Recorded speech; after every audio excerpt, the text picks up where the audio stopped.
Hey guys, you're in a nutshell with me, Ina. Update naman po tayo ngayon sa Bill C-12. Ano ba itong Bill C-12 na yan? For those who might be unfamiliar, or ngayon lang po kayo nadaan sa aking channel, ang Bill C-12, isa po itong panukalang batas. Hindi pa ito batas, guys, okay? Right now, it is at the Senate. Pumasa na po siya sa House of Commons. Ngayon, dinidinig nila sa Senado. Kapag yan po ay pumasa sa Senate, maging isang ganap na batas, among many things ang maaaring mangyari po if passed in its current form, magkakaroon po ng kapangyarihan ng IRCC, for example, to cancel immigration programs more quickly. Magkakaroon po sila ng kapangyarihan to also mass cancel. Okay, mass cancel, ibig sabihin ng maramihan, bulto-bulto. Okay, mass cancel immigration documents like study permits, work permits, visitor visas, and also PR cards and PR visas. Okay, at yan po ang focus ng episode natin ngayon. Kasi doon po sa huling Senate meeting or hearing, ano ba tawag nila dito, tungkol dito sa Bill C-12 last week, it was February 12, 2026. Isa po yan sa mga tinanong ng mga senador, sa immigration minister na nandoon, at sa ilan pong IRCC officials. Bakit ninyo kailangan ng kapangyarihang mag-mass cancel ng PR cards at visas, PR visas? Ano ang implikasyon nito sa magiging sa status ng mga PR? Ano ibig sabihin nun? Kapag kinanselan nyo yan, mawawalan din sila ng status en masse ng maramihan. Parang ipaliwanag ninyo also in what instances pwede ninyong gamitin itong pinopropose ninyong kapangyarihan. Yan. Okay, so yan po ang ating pag-uusapan. I will be playing for you some sound bites, some exchanges from that Senate meeting. At para naman po sa mga suki natin, I'm sure ma-realize niyo no, na pag-usapan na natin itong issue na to in previous episodes. I think with Attorney Jake and Attorney Lou. Mas recent yata yung episode ko dito with Attorney Lou. Okay, wherein we addressed concerns on how Bill C-12 could affect PRs. And clearly, no, yung concern na yan is reflected sa mga tanong ng senador. Yan din po ang kanilang nasa isip. And to our sukes who watched that episode, maalala rin yung, ang sagot natin doon, ang sagot rather ni Attorney Lou doon was, no, if you are a PR at na-PR ka, nakuha mo yung status mo ng tama, wala kang pineke, okay, you did not engage in any type of fraud or misrepresentation, you have nothing to worry about. Okay, it is not like IRCC is planning to suddenly mass cancel PR status. Okay, hindi po ganun. I would like to stress na para po maintindihan ng husto itong issue na ito, kailangan po nating malaman na ang pagkansela ng isang PR card or PR visa, it will not affect your status as PRs. Kahit pa iputulin yan, mag-expire yan, okay, mawala yan at ikansela yung mga yan, your status remains. Okay, that is one very important concept for you to understand. Kasi po, mismong yung mga senador, as you will hear in a bit, some of them are confused with that concept. Ganun pala ang nasa isip nila is kapag i-cancel mo yung PR card niya, hindi na siya PR. Ganun ang nasa isip. And that is why I would understand why, you know, yung mga ordinaryong mamamayan dito, may ganun ding misinformation in their minds. And actually, that is the reason why we had those episodes before, ano. So again, yan po ang isang konsepto na kailangan ninyong maintindihan para maunawaan ninyo ng husto itong discussion na ito. But for now, no, makikita ninyo, even senators themselves were seeking clarifications about this. Ano ba ang relasyon ng PR visa, PR card, at PR status? Okay?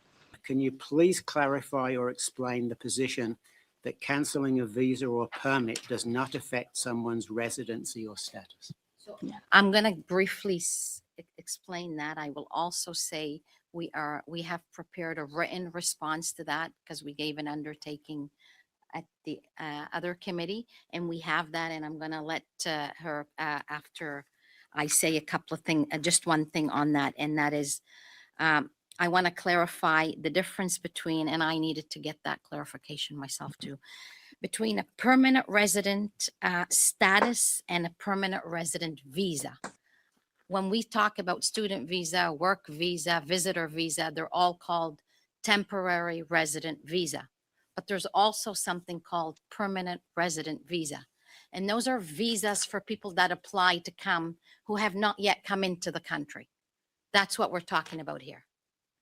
When you come into the country, you get a landed immigrant status. That is your status. Then you are in the country. That is not what this bill deals with. So the status we cannot change unless you become admissible and you do something illegal, unlawful. So that is the difference. And I really needed to get a lesson as well. But it's if you would like more, I can. Tara, do you mind? Yeah, absolutely. Okay, bago tayo lumipat dun sa susunod na speaker. Guys, this lady is Miss Leyna Diab. She is the immigration minister. At bago po siya naging immigration minister, she was for several years an immigration minister din yata sa probinsya ng Nova Scotia. Kaya medyo naano rin ako, no? Nagulat lang ako ng slight. Nung sinabi niya, yan, sasagot niyang ito na, she herself needed to seek clarification dito sa issue na to. Of all the people that I would assume na alam kung ano ang relasyon ng PR visa sa PR status. Dapat alam na alam niya yan, ha? Nakakaloka. Inamin niya na pati siya, kailangan niya ng clarification. Pero at least ngayon, okay na siya, no? Alam na daw niya. And she made it clear, Bill C-12 does not intend to touch people's status. Rather, yung visa lang. And later on, pati yung PR cards, no? Meron silang option nun. Sige. Punta na natin. Mas clear actually mag-explain itong susunod. Yeah. Thank you, Minister. So that's exactly it. And so how 87302 sub 1 is written, you see words like visa, permit, etc. And those are travel documents, essentially. Someone's status in Canada is inferred upon landing or entering Canada. And so very specifically, there are certain classes that are not included in this legislation. So you're in Canada permanent resident application stream. So anything tied to humanitarian, compassionate, the asylum process, passport, citizenship, all of those types of applications that result in an immediate status are not included. The intention behind the ability to vary or alter the visa is to deal very specifically with that, the traveling part of it. So if there was an indication of fraud, we could pause, or we could vary. So again, I use the work permit situation. We could vary for a very positive reason. So for instance, say the person was authorized to work in a certain region or a certain area, we could then vary it to say they're now allowed to work in a different area. We do have the authority if the governor and council so decides to cancel permits or visas. And in the situation of a work or a study permit, their visitor status would still remain. Yeah. What would happen is that if they were to travel outside of Canada, they probably would not be able to return back, but they could no longer work or study. And it is not punitive. The orders under which the governor and council could make this declaration that would be published, et cetera, and obviously we would let the people know very specifically, doesn't mean that they can never apply for a new work permit or study permit or TRV or anything. It would be very much dedicated to a very specific reason that would be articulated in the reasoning for the governor and council. Okay. Nagets nyo ba? Still a little confusing. But let me just stress, in this question, itong katatapos lang, they are focused on PR. Visa, ha? Okay. Kasi po guys, kung kayo nasa labas ng Pilipinas, nasa labas ng Canada pala, tapos magiging landed immigrant kayo, okay? Na-approve kayo for PR, kailangan mo mag-land dito, bibigyan ka ng PR visa. That PR visa is, I think, just for one-time use. Yun yung visa mo lang para makapunta dito. Iba yung PR card. Okay? Yun yung travel authority mo para makaboard ka ng eroplano mo at makapasok dito sa Canada. Ngayon, kapag humarap ka doon sa immigration officer dito sa Canada na, doon ka nila bibigyan ng PR status. And I think the PR visa is just a one-time thing. After that, you will get your PR card as proof na nabigyan ka nung status mo. Later on naman po kasi may magtatanong tungkol dun sa PR card. O, nandito ka na. Okay, PR ka na. O, sige, puntahan po natin yun. Yan, ito po. Oy, by the way, Filipina po, Pinay po itong senador na to, no? In practical terms, for example, if a permanent resident card is canceled, Yeah. what implications would this have on their right to work in Canada or enter and exit? Yeah. Go ahead. Thank you. Thank you. She's trying to- So maybe the policy intent around including permanent residents and permanent resident visas very specifically. So again, these clauses, this part of the bill was for national interest, and Senator Dean did explain that it has been further defined about error, fraud, public safety, health. Yeah. So an example could be the pandemic. So we have no authorities to prevent people from applying or traveling to Canada. We cannot stop applications from coming in. So in the example of the pandemic, people were continuing to apply and come to Canada, and we had no capacity within IRCC to process because we were all in lockdown, et cetera. So in that example, all of our applications piled up, and then we had to deal with them after the fact. And so that was actually a hardship for clients who could not come in because we were in a backlog situation. But the permanent resident visa itself is more a better ability to control fraud or situations where we think that there's evidence of some kind of large scale malfeasance. So the minister just mentioned in my ear, like a cyber attack. There's a possibility, say we're hacked, and there's a number of visas that are issued improperly, and we learn of this, we can pause the validity of the permanent resident visa while we are examining this. And again, all of these situations are not presupposed. It just gives us an ability on a mass level to do this, whereas right now it's case by case only, and everything would have to go before the Order in Council. I want to talk about PR cards and permanent Yeah. resident travel documents. Similarly, the intention of this is not to harm, people who are here with valid purpose and to take away their ability to work or study. A good example is that we often have a lot of defective or fraudulent PR cards. And so we identify those when people are renewing or there's residency concerns and we can't find the person. We send the PR card to the person's last address. It keeps getting back return to sender. So in those situations, we could have the ability to, again, cancel PR cards that we believe are somehow defective or part of a fraud scheme.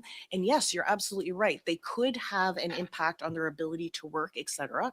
But all of that would be covered under the Order in Council and would explain how operationally this would happen. But again, it wouldn't be without a good reason. And the intent is not to harm your average person in Canada. Thank you very much. Oh, yun. I think that's a little clearer, ano? They are not out to harm people with valid status.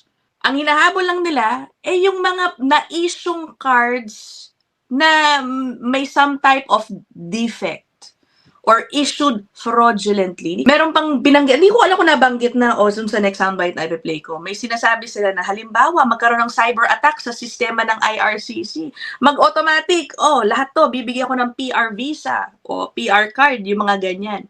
In those cases, they would want this power to mass cancel all those issued cards or documents. Yan, okay. But again, guys, so you have nothing to worry about. Basta ang status mo, nakuha mo yan ng tama, and you met all the residency requirements, wala kang dapat ikabahala. IRCC is not out to make the population of Canada less by going after PRs na tipong, kunyari, ika-cancel lang nila lahat ng mga status para mabawasan yung tao dito. No, it's not gonna happen. It's not like that. Okay? O sige, last na. Ito naman po, no? Yung next senator, si Senator Wu, medyo hindi niya matanggap yung explanation na hindi raw makakancel yung status kapag i-cancel yung PR card. Okay. Pero he was nicely addressed naman by this same lady, no? Okay. Can I start by saying that, with respect, it's not correct for you to say that the mass cancellation of permanent resident cards does not change the status of those Oh. holding permanent resident cards. That is misleading and an insult to the intelligence of Canadians. In any case, we're not talking about the cancellation of individual permanent resident cards. You already have the power. You already have the power to cancel, to determine inadmissibility based on criminality and terrorist activities and so on. You have that power already. Why do you need the power for mass cancellation of permanent resident cards? Please, if you Gusto ko yung tanong niya, no? Yun naman talaga yung point, no? Because currently, may existing powers naman po talaga ang IRCC. Of course, to cancel. If feeling nilang, ay, peki ito, pineki mo, pwede naman talaga nila yan. It's just that it happens right now on a case-to-case basis. Kailangan may mag-trigger ng investigasyon dun sa kaso mo, sa isang specific PR or what. So maganda yung tanong niya, no? Bakit nga kailangan mass cancellation powers ang gusto? respond to that. So,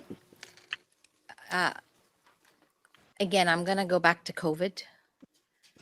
We didn't have if the power, I'm not talking about right, but visas to enter the country, student visas, and so on. People who are here with permanent resident cards, mass cancellation, which affects their Right. status. No So- doubt about Oh, that. yan, no? so again, any use of these powers is only used for exceptional purpose. This is not, and it's not just the minister. It needs to go to cabinet. It needs to go to government in council. Needs to be advertised. There needs to be detailed explanation. In the case of in 2016, I was not a federal person, but there was an attack on the immigration. I knew because I was in another country on the IRCC system, and it shut down. In that example, I don't know how much time it took, but there are examples where sometimes there could be a cyber attack. There could be illegitimate purposes are using. These are exceptional circumstances rather than trying to find it one by one, which is extremely inefficient, extremely costly. And this is to pause, find out if there's a sufficient evidence. You can then, decide to reinstate or not. Tara? So if I I, mean- could just pick up on the COVID example, at the time COVID took place, there would have been hundreds of thousands of Canadians with permanent resident cards living abroad who maybe wanted to come back, subject to travel restrictions and so on. Is it a possibility that you would mass cancel their permanent resident cards precisely to prevent them from coming back to the country? If I may, thank you. So I that would not be a situation in which the department would recommend to the governor and council. It could not be because we would have to have it be defined in the public interest, and the public interest is defined as. Public health, you say it in the book. But if there was a situation where there was a public health emergency, then the department might make a use case to the order in council. But if I may just give you some examples of concrete reasons why. So first of all, a permanent resident card is not a status document. Yan. For instance, I have a very good friend who is a permanent resident. Proves that you have PR status in Canada. This is from your website. Okay. It might prove that you have PR status, but it does not impact your status. Yan. It is an identification document. May I continue? Order. O, tignan nyo, nagagalit si Senator Wu talaga. Hindi niya matanggap na ang pag-cancel ng PR card, walang epekto sa mismong status. Pero ito na, marinig natin yung magandang explanation. Okay, so when you're landed in Canada, your status is conferred. You receive a PR card if you apply for one and you keep it up to date. If you do not keep your PR card up to date, you still are a permanent resident. You do not have to have a permanent resident card. Similarly, a citizen does not have to have a passport or a citizenship certificate in order to have status. It's a document that can be used. An example of a case where we might want to cancel permanent resident cards is to, if there was an administrative error and a bunch of cards, they were issued to the wrong people incorrectly, we could mass cancel them and reissue them to the correct people without any fees offered to the clients. This is a use that we would want to have for the document control. It's not to harm, it's also to Lan, benefit. I'm afraid I have to cut you short. Senator Boudreau for Okay. So I guess we get it, no? Malinaw naman magpaliwanag itong si isang IRCC officer, si Miss Lang. Pero alam niyo naman, ang isa sa mga magagaling nating tagapagpaliwanag ng mga immigration-related issues ay itong si Attorney Lou, who by the way guys baka hindi niyo pa nafa-follow ang kaniyang YouTube channel, kakaumpisa lang. Tulungan nating palakihin ang kanyang channel. Teka, punta ka dun sa main page guys. O, follow niyo yan O, diba? Lou Chansin Dangzalan, Canada immigration lawyer. Ang galing, ilang araw pa lang. Ang dami ng views ng mga videos niya. O, diba guys? Panoorin ninyo. O, meron po siyang isang video kahapon talking about this. Okay? Pwede bang i-cancel ng BC-12, ng Bill C-12 ang PR status? Ito po. May lumalabas na video about anong implications ng C-12 sa immigration documents, specifically for permanent residents, yung kanilang PR visas, pati na rin ng PR cards. Ang sumutotal nito, wala implication nito sa inyong status. Ang sinasabi ng C-12, binibigyan ng IRCC at CBSA ang gobyerno ng Canada ng kapangyarihan para i-cancel itong mga dokumento na to. Pero hindi ibig sabihin na yung status ninyo as permanent resident ay annulled. Ginagawa nila to in order to address potential fraud dahil may mga tao na alam na natin hindi maganda ang intensyon, ginigame ang sistema. So, gumagawa ng paraan ng Canada para maibsan yung problema nga ng fraud. Kailangan ba talaga to? Personally, I don't think it's necessary. Mas maganda sana kung may due diligence within the same framework. Kaya naman. Huwag tayo magpanic sa mga nakikita natin sa clickbait, yung mga nananakot dyan. Balikan natin itong topic na to later on. Okay, diba? By the way, alam ni Attorney Lou na gagamitin ko yung reel niya yan. He suggested that I use it kasi alam niya I will be discussing this topic. Anyway, so I hope that's clear, everybody. Pero tingnan niyo, even senators themselves are confused and have concerns about how Bill C-12 could affect PR status here. Pero ayun sabi nga ni Attorney Lou, nothing to worry about. It will not cancel anybody's PR status ng ganun-ganon lang, especially without reason. Maliban na lang kung kayo ay nag-engage sa mga kalokohan para makuha nyo yung PR status ninyo.